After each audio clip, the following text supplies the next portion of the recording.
Good evening, everybody, and welcome to the Wednesday night edition of the Sports Exchange. My name is Scott Morganroth, the Motor City Mad Mouth. Please be joined by my incredible crew. Before I go any further with the crew, I just want to let everybody know that the Sports Exchange is being broadcast around the world. The audio version of the Sports Exchange can be heard on iHeartRadio, Apple, Spotify, Google, wherever you get your podcast. Please hit the red subscribe button on YouTube, South Florida Tribune. We're striving for 1,000 subscribers. Please also comment, like, and share the broadcast. Want to be a guest? No problem. Go to the chat room, or you can send your topic ideas to South Florida Tribune at gmail.com.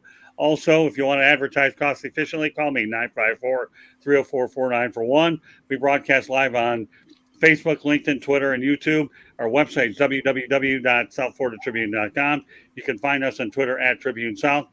Candy Ebling is behind the scenes. And I should also point out, coming up later this summer, that the Motor City Mad Mouse show will be debuting on the Igla Corp Media Studios in Boca Raton, Florida, owned by Dr. Edward Hernandez. We'll keep you posted. Igla Corp is a technology-based company for which I am now the director of broadcasting for, and I'm building their broadcasting company side from the ground up. With that said, I'm glad everybody around.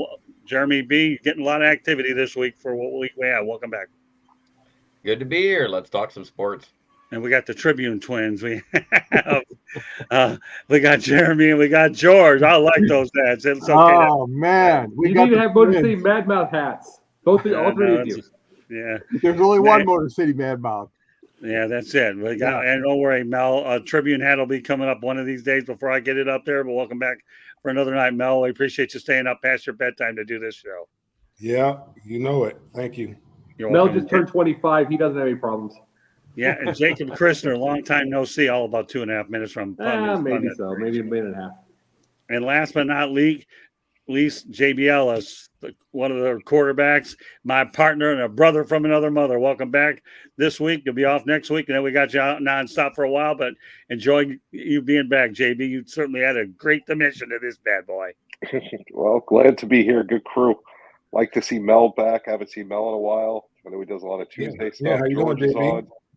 Good. And we got, of course, Jeremy and Jacob, who are always around. Great people. Yeah, well, we'll do the best we can to come up. And you know what's ironic about tonight is we had a topic on there that Coach John Bonamego did not want to talk about. So I decided to move it to Wednesday night, and you'll understand when I get to it in a moment. But let me go out there and reach out to the chat room real quick, and we'll see who's going to be the unofficial co-host here. What do we have? Mark Malik, Super Bowl or bust. Whoever that is. He's talking about the one of my Lions flappies. All right. And we got Will Vogel. Good evening. Will Vogel does a really good job popping into these shows. Ralph Williams, I'll tell you, Ralph is trying to get on JB's good side. He's getting something on the network, right, Ralph? Meet your new ally here, Ralph. He's a big part of it. We're partners. Well, Ralph, don't forget that, all right? So there you go. Pop in. Well, hello, guys. Hello, Ralph. Sighting I see. And there we go. Go ahead. What's up, boys? How you doing, Wayne? What's up, Wayne? Make sure your brother and you are on the same page. I have a feeling you're going to be on the holiday version of the Sports Exchange next week. So let your brother know whether he responds to my text messages. I don't care. I know brother will listen to brother, and when boss gets involved, that Mitch is going to find himself getting an earful. Just kidding with you, Mitch, if you're ever out there listening to the whole thing. So, yeah, there you go, right? JB, this one's for you. Okay, I will not forget. I'm sure you won't, Ralph. They missed a great deal to be called Garth. That brother be called Garth. Wayne and Garth. Yeah, the Weinsteins are good opportunity. Wayne Weinstein he doesn't listen. Well, okay, I get it. So there's always room for one Weinstein if he doesn't listen, but we're glad to have double W's. All right, let's get on to we have a very busy agenda on hand here. So we're going to start off with Jeremy Ballrick's story about player education, about gambling. All right, Jeremy, give the audience an overview about what you were looking to accomplish in that story. I was trying to open the eyes because I saw that the survey was done where 80% of the players surveyed in the NFL did not know the obscure rule about betting on other sports while not in the team facility, but actually in a hotel or even on the road was still considered an NFL property. and that's the rule that bit Jamison Williams first and foremost. And that being said, the NFL has already came out and apologized and saying they may reduce that initial response to those penalties because there's so many players that did not know. Now, nowhere are we saying it just because you didn't know the rule and you broke it that you shouldn't be punished, but maybe the punishment shouldn't have been so harsh because of the lack of knowledge across the league overall. Okay. And All that they needed to do better about making it clear, which they have done this year already. All right, let's go to the chat room. We're going over to George Icorn. I'll make sure that we don't forget anything that's coming in there. And, you know, you're going to be heavily looked upon here. Jeremy is the king of the chat. All right, well, all right. So, Ralph Williams, I'll tell you what, though, JB, okay, I will not forget. Good to know. Okay, thank you, Scott. No problem. You're making a good friend with him. Okay, now Wayne throwing his He brother doesn't under the listen. bus. He doesn't listen. All right, keep going. I have a voice good for an hour. Okay, all right. Go ahead. He goes, he's older, and Wayne's World wasn't even a thought when I was born. LOL. Good to know. I love the He likes to play. I enjoy the candor in the chat room. This is the part that's fun. All I got to do is get these things up here. All right, let's see. He's older. Okay, let's go on to the next one. All right. All right. The number one rule states do not bet on the NFL, which Jamison Williams did not do, first and foremost. Okay, and finally, Jamison Williams wants to bet you. All right, go ahead, read it. On the Lions over under win total. No, he doesn't bet on the NFL. He bets on college sports. He will bet the over under on Alabama, though. All right, with that said, the chat room is caught up for about the moment because that's about what it'll be. George, get your 2 cents in on Jeremy's topic. Well, this gets crazier and crazier, but thank you, Jeremy, for the research you did to put that article together. That's wonderful. NFL, egg on your face, whatever we want to call it.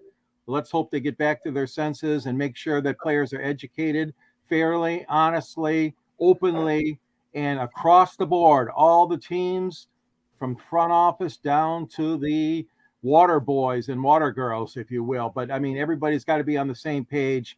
And I'm just astonished that the league has decided not to, train their personnel in better form. That being said, I hope the suspensions are reduced. Okay, Mel? Yeah. I don't really believe what they're saying. I mean, they also came out and said that there's some more suspensions coming today for the Indianapolis Colts and some other people. But, I think the NFL is trying to, CYA in this case by saying that they didn't explicitly express to these young men when and when they cannot do certain things. You see, it's just the young players that are getting in trouble. It's not the older players that are getting into trouble. And it's something inherent with these young players and, wanting to, do whatever it is, then just do the things that they want to do regardless of and knowing what they're supposed to do. But they just want to try to see that, it's kind of like your little child. They always want to kind of push that envelope as far as they can and to see exactly how far they can go and see if they can get away with something. So I don't, I don't believe, I take everything with a grain of salt the NFL says. I really don't believe what they're saying. I know when I was playing, you had meetings and they told you exactly what you could and could not do. And those are rules and you abided by them, period. You didn't get a second or third chance or anything like that. You knew exactly what the rules were. You couldn't go to Las Vegas. You couldn't go to Atlantic City. Those are the things that you couldn't do. And you understood that because they had meetings. They'd have people from the NFL that come in. Then they have officials that come in. Then they have other folks to come in and tell you to watch out for certain type of characters and different things of that nature. I mean, the NFL, man. I mean, they're like a government agency as far as the type of people that they have employed there. They're all ex something, where they used to work for some type of government agency or something. I mean, they're very in tune. They're very smart. They know exactly what they're doing. And to hear them saying that, with Jeremy saying that they feel that maybe they didn't explain it explicitly enough to the players where they understood what they could and could not do, to me, it just sounds like they're trying to cover their behinds. Jacob? Mel, you brought up a really good point. You talk about it's the younger players. This is an era where this is internet. I brought this up about the Cubs thing like 2003 when they hit the home run. hit the home run, and the place blew up because there was no cell phones, no everything. You're just watching the game. You know what I'm saying? And you get to this. The younger players now, this is an era where they are in the world of TikTok. They're in the world of social media. They're in all that stuff. And the money, even if it's not 100% of the money, it's still more than most of them have ever seen in their lives. And a lot of players had a lot of bad habits even before they had money. So now, guess what? Money either shows your personality or exacerbates it. So, and then with this kind of world and everything like that, the younger players are going to get more and more kind of ridiculous in their own way, even if they're told, even if there's meetings, I think, personally to me, I agree with Mel, is I think the NFL is lying to begin with. And I wanted to ask you this, Mel, if you don't mind me asking you. What percentage in your time do you think of the players that gambled in the NFL? I mean, I'm sure there was probably some, but it was very, very few. I mean, very, very few. You know, because in order to gamble back then, you had to go to Las Vegas or Atlantic City or the Bahamas or something like that. You had to go somewhere. So you mean there wasn't like newspapers with like the betting lines and stuff like that, and they wouldn't just like call their bookies or anything, or because I'm just talking about during that time. Yeah, that's over my head. I was on the back end of the roster, so I wasn't trying to do anything incorrect. I wasn't trying to give them a reason to send me home. So no, I have no clue about that. But the guy, when I played with the Rams, I mean, those guys were professionals. I mean, they came in. Jackie Slater would come in with a briefcase and slacks and good pair of shoes on it. Wasn't guys didn't show up to work in sweatsuits and stuff like they do now. I mean, he came to work like he was going to IBM when he came to work. And he was there 19 years. He had good shoes, nice shoes, slacks, a nice little shirt. I mean, he came to work like he was coming to work. He was there 19 years, so that tells you something. But that's the reason I asked you that question, Mel, because you brought that point up. It was the fact that it's like you didn't remember it was over your pay grade, and you're trying not to do anything to get yourself in trouble. You're trying that type of thing. With the money that's out there right now, even the league minimum, there's a lot of them with a lot of guts, and this is the most they've ever seen in their lives. A lot of these players. This is the most money they've seen in their lives, and a lot of them had bad habits before that. So that's what I was just bringing up, and it's an unfortunate. Personally, to me, I don't understand the whole thing when they are making money off gambling themselves. I don't get the whole issue. They're thinking that. To me, it's a hypocrisy. So it's like to me. Go ahead. No, without question, I agree with you 100%. Yeah, and it's like my thing is if you're not betting against your team that you play on, that you could do something to hurt your team so you can win money, then I don't see an issue with what you're doing. Say even if you're like betting on tennis or something, like I don't see any issue with how that's hurting the NFL whatsoever. Well, I mean, I think their whole thing is they want your mind when you're on NFL property, whether it's a plane, a bus, the hotel, the facility, that you're focused on your job, that you're not doing anything else other than your job. No different than probably any place that we would work at. If you're working at IBM, you're working at Walmart, you're working at wherever. I mean, they want you focused on your job. They don't want you focused on, your fantasy football or the line on golf or tennis or any other sport. They want you there working, and then when you go home, then you can do all that kind of stuff. I think that's what they're saying that they're trying to impress upon these young men. But again, like I said, I believe truly, they're very clear. The NFL is very thorough in the things that they do. I think they see a problem with these young players for some reason. They didn't get it. They missed the memo. And all of a sudden they're having a huge problem with these young players in gambling. Okay, let's move it along here to JB. What are your thoughts on this? There's a couple of problems with it. First of all, the NFL makes so much money off of gambling that without gambling, without fantasy and without people, putting their parlays, their teasers, from their home now with FanDuel, DraftKings, BetMGM, Caesars, Barstool. Who am I missing? How many different ways can we gamble now? And how much does that help the NFL? And why in the preseason do they send these guys to the locker rooms to talk to these teams? It's different than it was in Mel's era where you had to go to Vegas, you had to go to Atlantic City to put it in bet, or you had to call a bookie, which, was illegal anyway. So you knew you were breaking the law. They have guys that come out during the preseason to talk to the teams and tell them different things that they should or shouldn't do. This is all in the NFL. I mean, yes, the guys need to know the rules, but the NFL's just as much as fault that people didn't get the memo and don't understand what's happening. It goes both ways. As a player, yeah, you're hurting your income and you're ruining your reputation. But if the NFL would make it clear with all that they do and all the money they're making, they're at fault. Okay. All right, let's go to the chat room. All right, Jeremy, I got one up there. Is it okay for the commission to bet? No, it is not okay for any NFL official and if any NFL coach or player of any fashion to bet on the NFL. This was an argument that I previously made for college teams and how they teach the athletes about betting. There's an argument on how inconsistently these gambling rules have been taught, details of the what is, isn't. At least no games have been missed to date, and they can adjust it. Absolutely, Travis. That's basically my point. And Wayne Weinstein also says betting on pickleball on ESPN Ocho there. That's the one that had me losing it while you guys were talking. But the NFL says, hey, guys, no betting. But wow, let's put a team in Vegas. Yeah, all right, we'll keep it rolling along. We'll have a few laughs here. You're my boy, Blue. You're my boy, Blue. All right, I love the chat room. Sometimes these are really entertaining. We got to keep them rolling. Okay, go ahead, Jeremy. A lot of young players obviously know the players and schemes of teams they just left. It's a competitive advantage. Jameson betting on Alabama is sort of like an injured Calvin Ridley betting on the Falcons. It feels like an easy money bet. Last one, and then we go to the next topic. Go ahead, Jeremy. Gambling was the only reason the NFL started reporting injuries. It's literally why the public injury report was created. LOL. Well, what do you bet? What do you bet? What do you bet? The Jimmy the Greek was the one that got it started in the first place.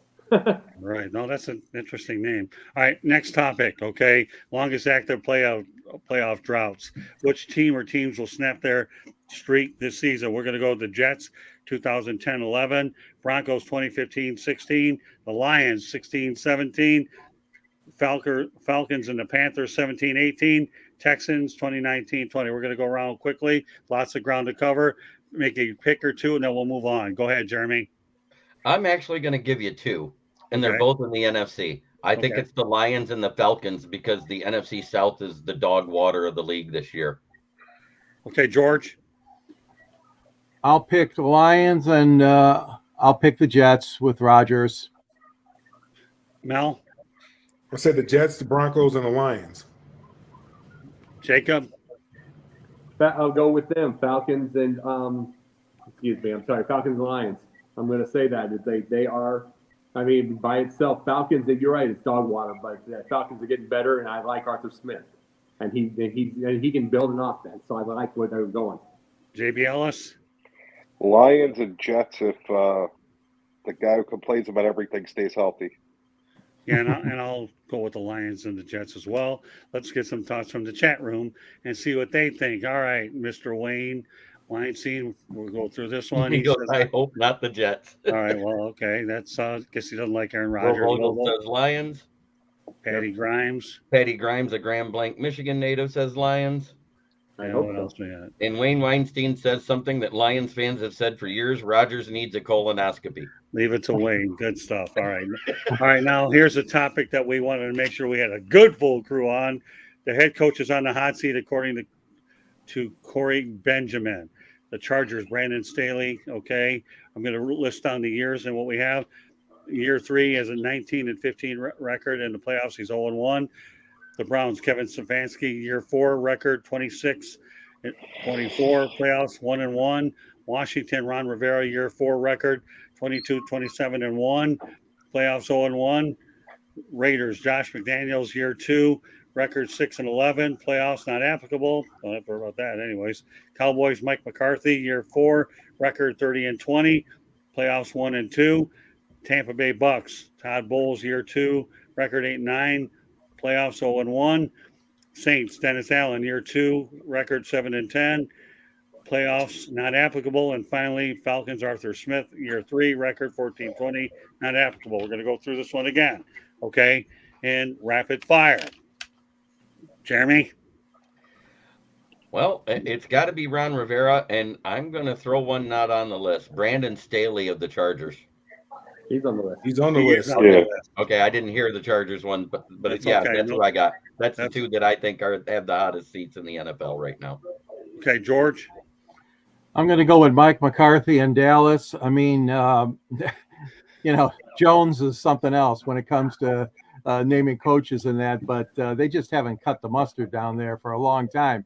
And the Chargers will be my second one as far as the hot seat goes. So I'm Chargers and Cowboys.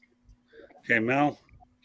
Yeah, I'm gonna go with I'm gonna go with Josh McDaniels and Dennis Allen.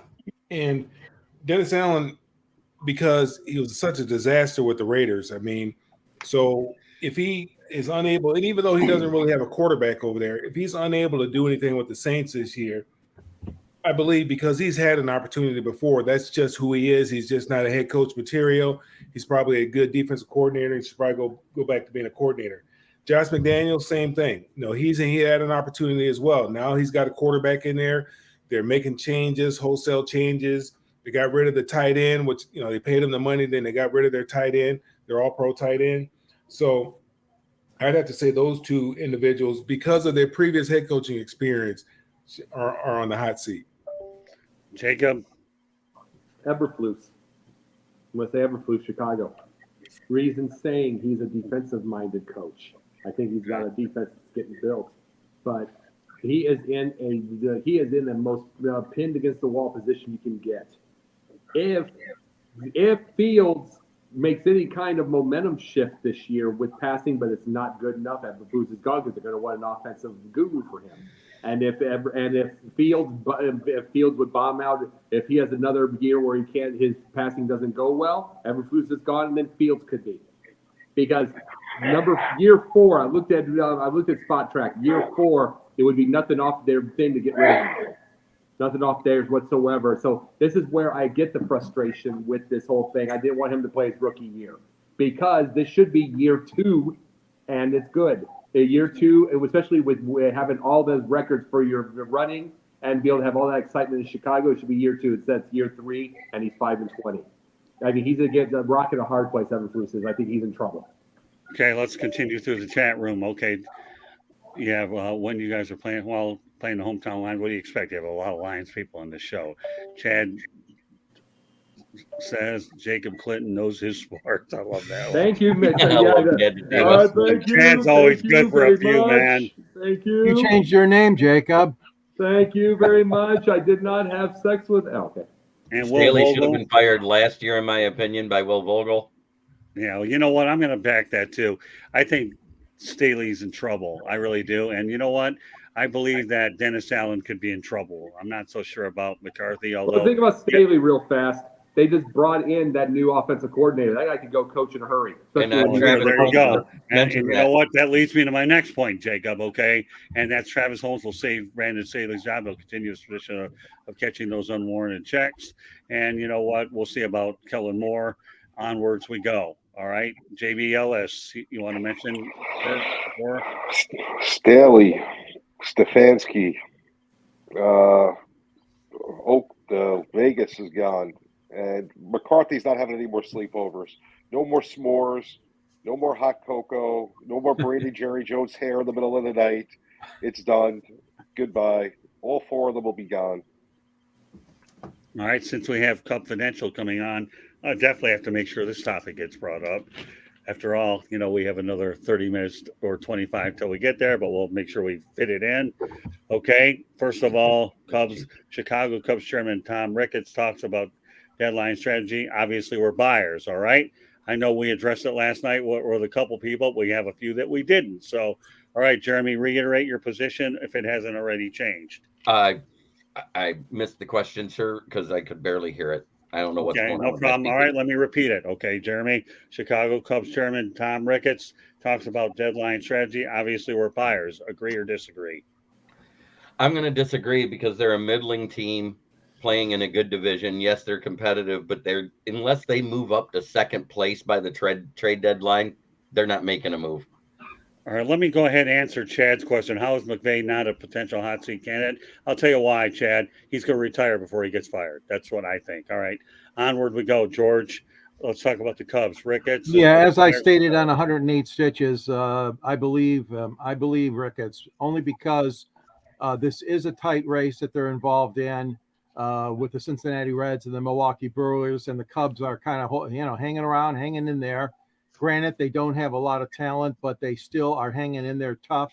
So it would be ridiculous for an owner to come out and say the opposite right now and say that they're going to be sellers, because they're still in the thick of it, the Cubs. And it's a passionate base of fans. The Wrigleyville fans want to hear good news, not bad stuff. Okay, Mel.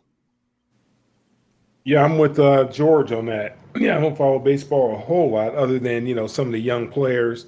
They got that sensation up there in Cincinnati. You love what's going on out there in Los Angeles with the Angels, with their pitcher slash hitter.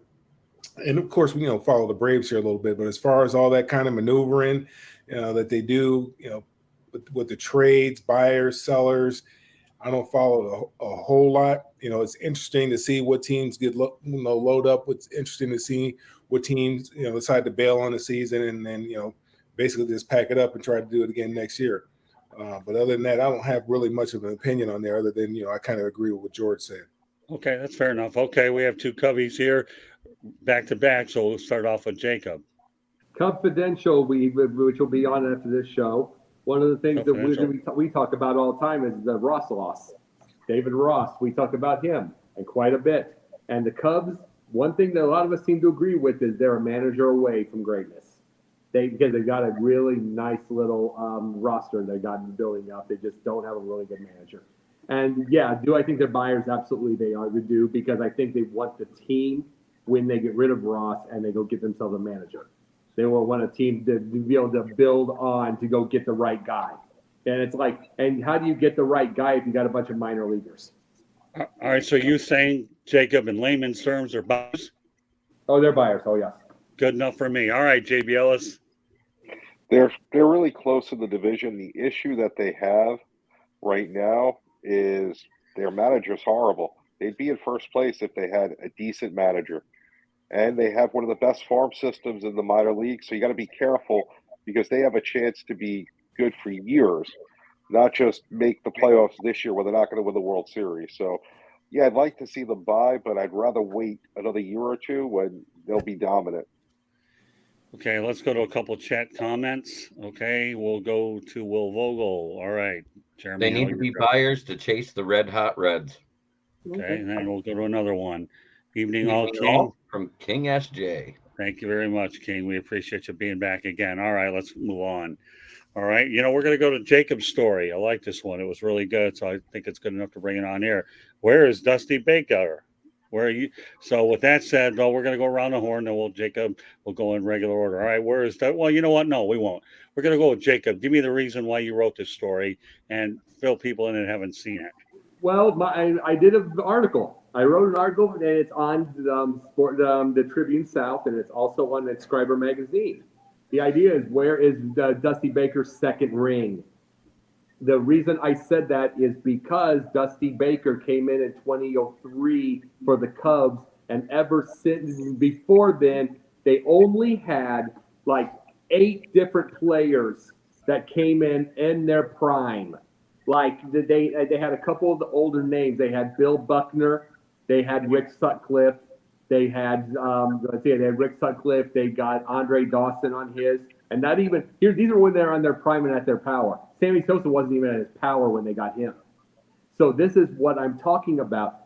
Dusty Baker's when they brought him in, they immediately got Kenny Lofton. They immediately got Eric Karros. They immediately got everybody. And ever since that point, the Cubs, and even now, even if it's a very long shot and it won't happen, the Seiya Suzuki was trying to talk to Shohei Ohtani to go to the Cubs.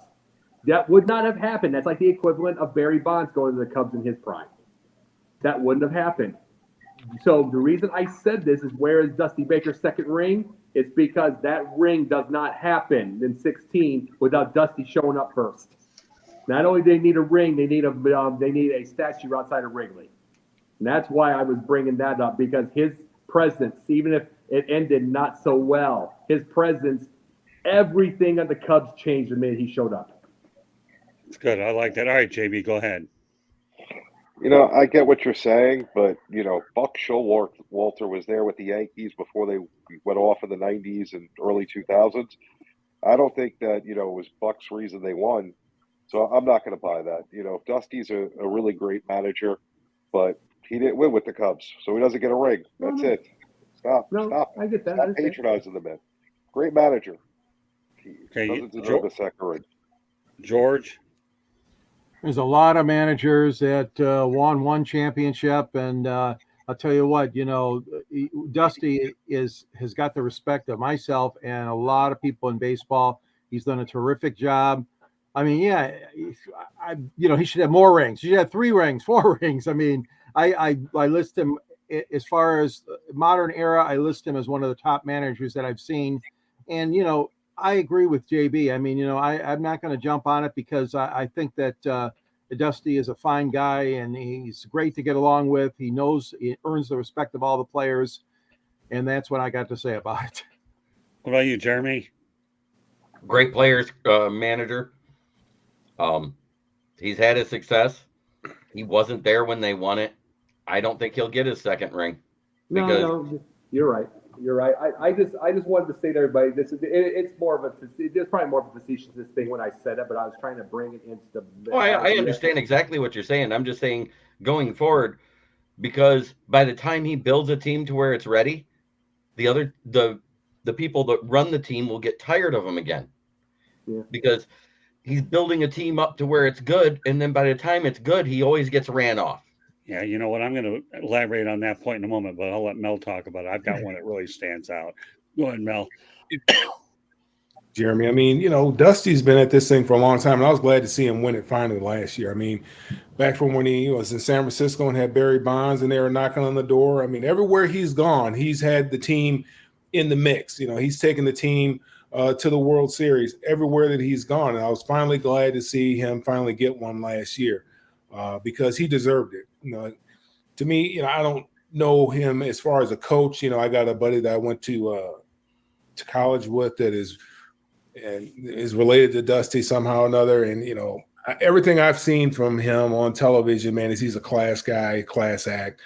The reason why they hired him for this particular job that he has right now is because all the turmoil that they're dealing with from the sign stealing, thing that went on, that, they needed a clean cut guy to come in there with the right image to try to erase that bad history that they had. And, Dusty went into a difficult situation. I mean, I believe he came out of retirement into a difficult situation and, ended up, taking that team and winning it all. So I have nothing but admiration for him, nothing but true respect for him and all the things that he's done in the game of baseball as a manager.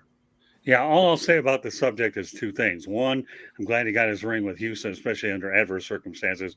But the guy that should have deserved a ring for the Arizona Diamondbacks 2001 series should have been Buck Showalter, not Bob Brenly. That's what I think. He built the team. And I'll say this, and we go on to the. Well, let me finish. Let me finish. Sorry. That's all right. Bob Brenly inherited Buck Showalter's team that he built from the ground up. Buck Showalter should have gotten the ring. Bob Brenly hasn't gotten a job since. That's all I have to say. Go ahead, Jacob. Then real quickly, the reason was I've been a fan since '84. I've seen some of the worst, horrible, ridiculous Cubs teams you could ever get in your life. They start 0-14 in '97. I've seen it all. And it's like some of the players that the Cubs have a chance of getting now in these eras, like the Cubs in '04, even they didn't win anything, got Nomar Garcia-Parra and Greg Maddux in the same boat. And it's like, that doesn't happen in any eras. And then when Dusty was gone, it's Lou Piniella, another legend. And that's what I'm saying. It's like, it's the presence of the idea that the expectations of the Cubs changed is what I'm bringing up. It's the changed expectations. It's like the lovable losers is no more. Now we've got a World Series, and I do thank him for that because We get time after time after time, we're in the mix for names, which I never saw in those early years. Okay, Jeremy, back to the chat room. Chad DeTama says, if the Vikings make the playoffs again, Brian Flores will be a top head coaching candidate along with Ben Johnson and Aaron Glenn. I like that comment. All right. Well, so here, let's go to Will Vogel. All right. I agree. He deserves a ring for 2016. Okay. Fair enough. He's entitled to his opinion. And Chad DeTima says Kirk Gibson's fingerprints were all over that Arizona team. And he's absolutely correct. Yeah. He was a part of that office. Good stuff there, Chad. Appreciate you, pal. You always come up with some timely ones. All right, on to the next topic. This is something I really saw today that I was really, really, really happy about. Hockey news. Tennessee State University becomes the first HBCU to offer a men's ice hockey program. I'm sure the Nashville Predators are ecstatic about this one. All right, go ahead, Jeremy. Kudos to them. I mean, let's look at it like it is. Historically, hockey has not been the best sport for that ethnic group, and it's great to see them do something to promote it and make it better and give them better opportunities to be able to play the sport, because that's the only way they're going to be able to go pro. Yeah, I like I said, I was ecstatic to see this news, and that's why I had to insert it in our lineup tonight. George? Yeah, I saw that too, and that's a great opportunity, and I'm happy that they're doing it as well. I think, and all of Tennessee, they're holding the draft tonight in Nashville. The NHL awards ceremony was the other night in Nashville, and I'm very happy that this school has decided to take up hockey. I only pray that they get a lot of kids that want to play. That'll be the determining factor. Okay, Mel? Yeah, I mean, I think it's great. You know, if you want to diversify the sport, you want to try to introduce the sport to a different demographic, you have to offer something like that in HBCU. That's something that's obviously, generally, as brothers, we don't particularly care for the cold too much. So ice skating outside is not something that we generally do. Now, I did because where I grew up and, what everybody did in the wintertime, that's what you did. You played ice. They stick me in the goal. I wasn't all that great at skating, couldn't skate backwards and all that other kind of stuff that is just stuck me in the goal. And I was just a goalie, freezing my behind off in the goal on the lake. And, but that's what you do up north in the wintertime. If you're going to live in the north, you better figure out a way to make winters enjoyable. So that's either snowmobiling, playing ice hockey, or learning how to ski. And, I played ice hockey, and I learned how to ski. But, I think that's good. I think that, maybe UCLA will get an ice hockey team too when they join the Big Ten. So we'll see. Thank you, Chad. I appreciate you subscribing. God bless. All right. I'm only going to do two more topics after this. I want to leave one over. So that way Confidential gets started on time. All right, go ahead. Jacob, let's talk about hockey in Tennessee. Well, I couldn't skate backwards either, but I had such long arms for being tall that they just all I do is just skate by him and just whack the puck. I played 3 years. I wasn't the best on them. Trust me, I was probably the worst on every time. But that's just what that was. But here's the thing: I could not be prouder. I could not be prouder of this, and there's a reason why. Every time I talk about, I keep hearing this about they'll be in the inner cities. They're trying to get a baseball camp over there in some of the inner city areas. Once in a while it goes through. Most of the time it doesn't. You get these type of deals. Guess what? If the NHL is trying to get more quote unquote diversified, how about quit shaming what is there right now and just go get it? Go get this. This is what Tennessee State's doing. They're bringing it out there. And yeah, we are going to see more of the black players out of this whole thing. And there's going to be more teams that do it. That's all you have to do is go do it and find a way to get it. Because this is an era where we can go get things. But then what the thing is, we're in a media shaming world of everything instead of doing. Tennessee State's doing. And I want to see others in different sports do. Just do, and let's go get it right there. And that's what I'm saying. I'm proud of Tennessee State. Okay. Jeremy, read the chat. JB gets last word on the subject. Great to see an HBCU get a hockey program, and hope it leads to more in the next few years and years to come. Our Mother Nature's acting up a little bit, so we'll make sure we move this thing along, right? Okay, go ahead. Southern hockey teams are good with northern players. Okay, we'll leave it at that. JB, you get the last word on this one. Like I said, I'm ecstatic that they're making the move, but go ahead, JB. Listen, this is great for hockey. Hockey never gets spoken about. It's one of the big four sports. Nobody talks about it. It's great to see it being diversified. It's the first HBCU to have a team. And I don't see why that the fact that we still talk that way in 2023 in Right. itself is pretty sad. There's no reason for that. And more power to them. I hope it does well. I hope they field a competitive team. And if anybody that wants to play should play. Race shouldn't make a difference. There have been African Americans in the NHL. That's great. I'm glad to see things like that. No reason not to. All right, we're going to take a page of our basket bros that we talked about Sunday. I want to reiterate it. To this group, Will Chamberlain's rookie uniform sells at the auction for a record $1.79 million. All right, JB, we're going to go in reverse order this time. What do you think about Wilt in that jersey? That's crazy. Anyone that would spend that kind of money on a jersey, more power to them. They got money to burn. Sideline Sports is accepting sponsorships. Go to JB _ the program on Twitter. DM me. I'll gladly take $1 million if you got that extra. You could, get your name on our program all week long. Attaboy. I love promoting the brand. So maybe Wilt will give you a little bit of things called DOUGH. I'm not talking about, we all know what dough means. All right, go ahead, Jacob. Well, that was I brought up on the show on Sunday. I said 1.79 million. It probably should be more, but he's been gone since 1999. Right. And there's a set of people in this world that don't even know he existed. More they know the name, but he's been gone for so long. So if he was still alive, it'd been more. But 1.79 for someone who's been out past 20 years, been dead past 20 years, still a pretty nice little chunk. Mel? That's ridiculous. I mean, there's a lot better things you can do with your money than spending it on a used jersey. I understand that some people are nostalgic and they like to collect things, but that's just ridiculous. Some of the money that some of these items are fetching. I mean, I don't know. I mean, who are these guys? I mean, they live in the mother's basements. I mean, what do they do? I mean, I don't understand. They wander around with those big antennas on their cars. I mean, there's so many problems in this world. There's so many people going hungry. There's so many people that are homeless. There's so many other things that you could do with that money that, we have way more haves. The haves have so much and the have-nots have so little. And they continue to flaunt what they have in the face of the have-nots. And, at some point in time, it's going to be a problem. The have-nots are going to have enough of it.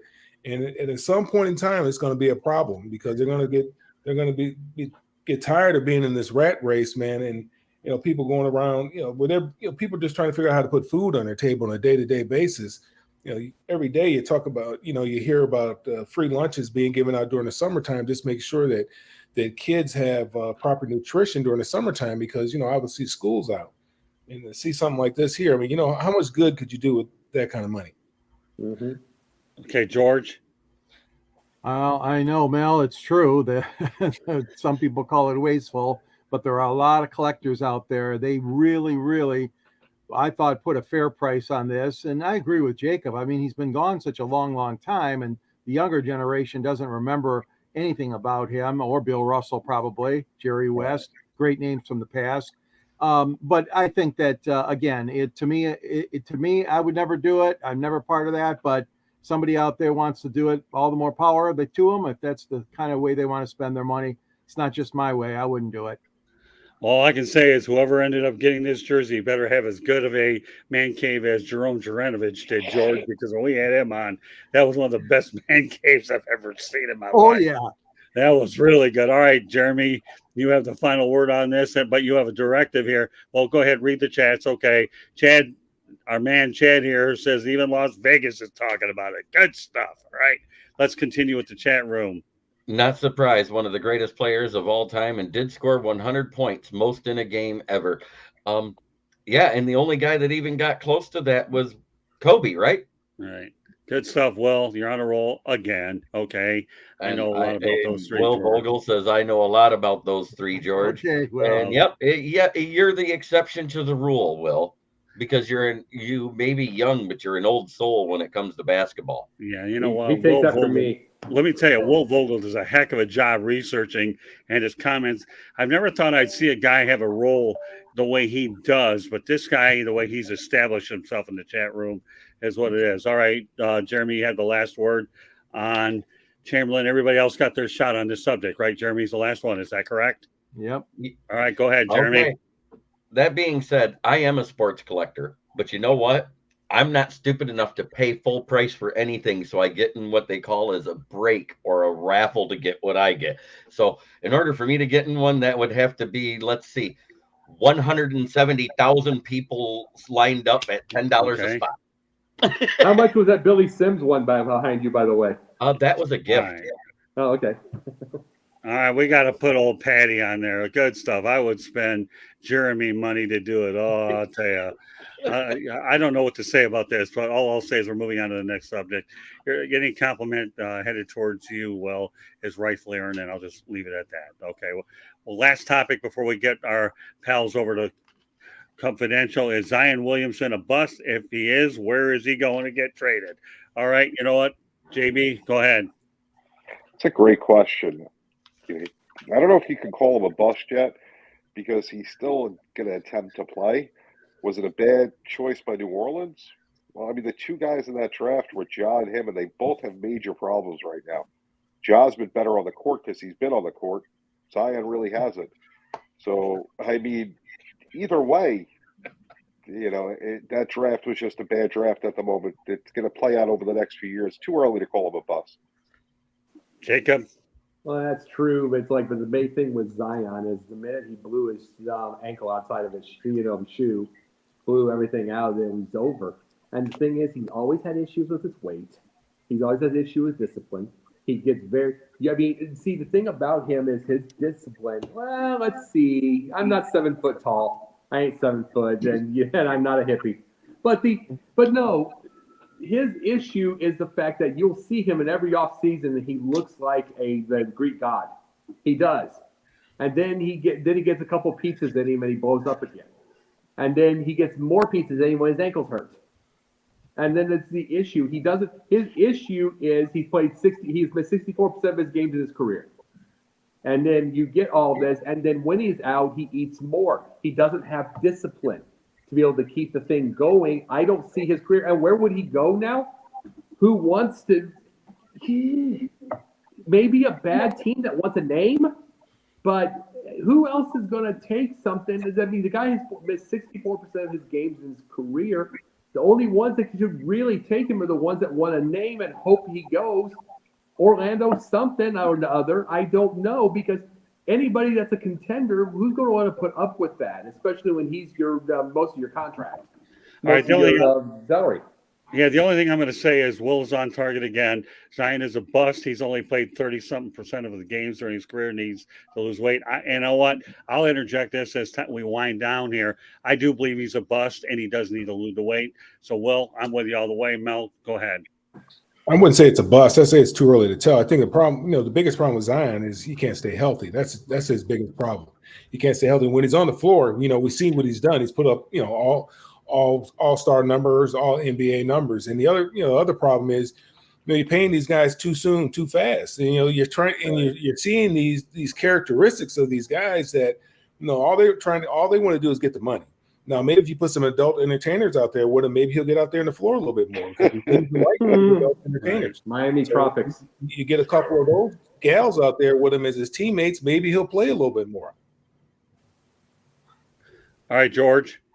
Well, Zion turns 23 on July 6th, rather. And yeah, to me, he has just not cut it. And you're right, Mel. He's had so many injuries. Big body, 6'6", 284. Rumor out there now is maybe the Raptors would like to make a trade to get him. I don't know if that's a good fit either. But I don't want to call him a bust, but boy, oh boy, as days and seasons go on, he certainly hasn't performed up to the capabilities that at least I thought and most basketball fans thought he would do with the New Orleans Pelicans. All right, Jeremy, I'm giving you the opportunity for these three before you get your word. Patty Grimes. Please, no Zion to the Pistons. It's Blake Griffin all over again. All right, let's go. Might still be early, but the signs are there of him being a bust. And the last one. I could see Charlotte Last being a one. team Okay, taking that's- Zion. Will loves that idea. Yeah, I'm sure. I do not want to see Okay. Kings Now, my trade. take on it. Oh, I Wait, do I not do not want want- Zion here in Toronto, King Right, go SK ahead. says. Okay. That being said, yes, he has only played 33% of his games. Yes, he's missed 66 due to being overweight and it causing issues with his legs. But the problem with that, you can't call a guy that averages 27 points a game, 10 rebounds, and 3 blocks a bust. Okay. All Hey, right, Mel, JB. too quickly, and I got to get it. Mel, I wanted to say this to you with it. How did we know they get paid too fast, too quick? But how do you? What do you expect the players to do when you give Mel Tucker? When you give Mel Tucker after 1 year in like the 8-year contract over in Michigan State, and he's going to bomb out of that, and they're going to have to pay him early that $95 million. You're doing that to a coach. The player's going to expect it. All right, I don't have a problem anybody getting their money. Right. All right, Jacob. Cliff Notes version. How can people get a hold of you? Sunday nights, Basket Bros. Monday nights, Pundit Views. No Tuesday, Wednesday. These 3 shows: Pundit, South Florida Tribune, and Confidential. Thursday, trying something else, and then other things going on. Also on Inscriber and South Florida Tribune. Hopefully, George read my article, and I did on that thing. Hopefully, he saw that also. So I'm seeing it in plenty of places. All right, Jacob Christner off to Confidential. JB Ellis follows next. Okay, let everybody know how they get a hold of you. JB_ the program on Twitter. Sideline Sports every Tuesday night. See you guys in a couple of weeks. Enjoy. All right, happy July 4th, JB. Have a great show later. All right. Thanks. You two guys. You're welcome. See ya. All right. As we wrap this thing up here, there were 6. Now there are 4. Okay. We're going to wait on the other topic I had when JB comes back because it's not anything that's overly emphasized. We got to what we needed to get to. All right. With that said, okay, Mel Farr, let everybody know how they can get a hold of you. You see it right there at Mel Farr Jr. It's on Instagram, Facebook, Twitter, LinkedIn, and also follow what we have going on for the youth here in Atlanta and also in Michigan at melfar.org. All right, Jeremy.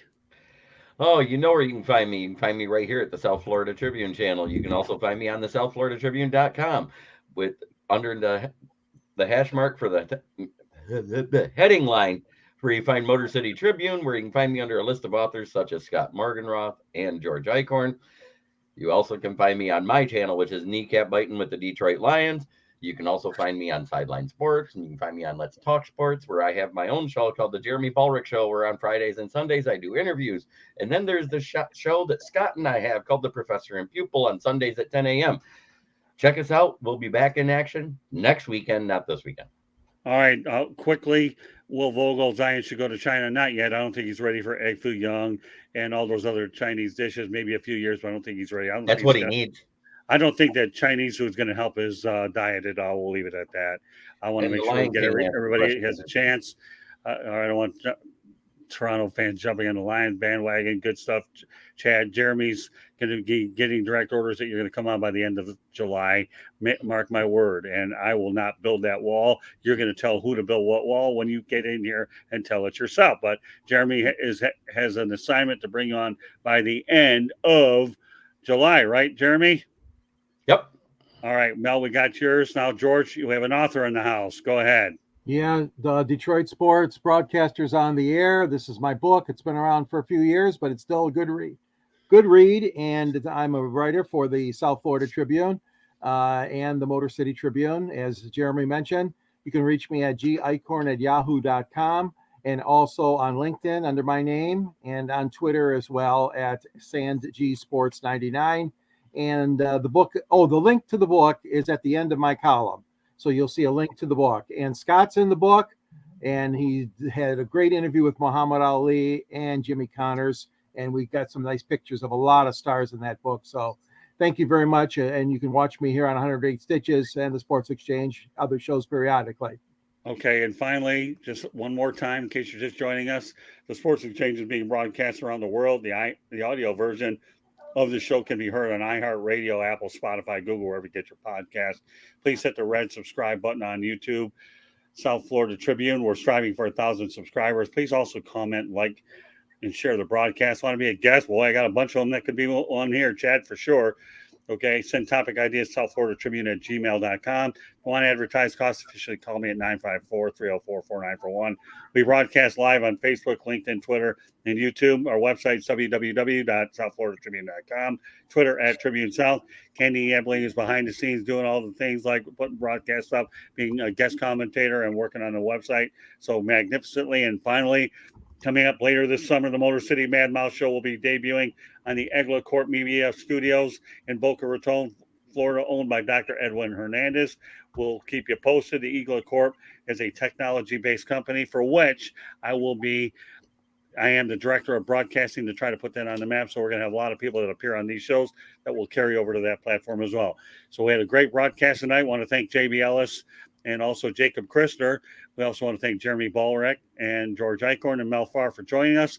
So I want to wish everybody a happy July 4th. We will be broadcasting a sports exchange on July 5th. George and Jeremy will George will be with me. Everybody else will be off, and Jacob will probably be on. So we look forward to next week. Meanwhile, everybody, have yourself a great July 4th, and thank you for joining us on this edition of the Sports Exchange. Good night, everybody, and thanks a bunch for everybody in the chat room that participated. Good night. Have a happy holiday. Bye now.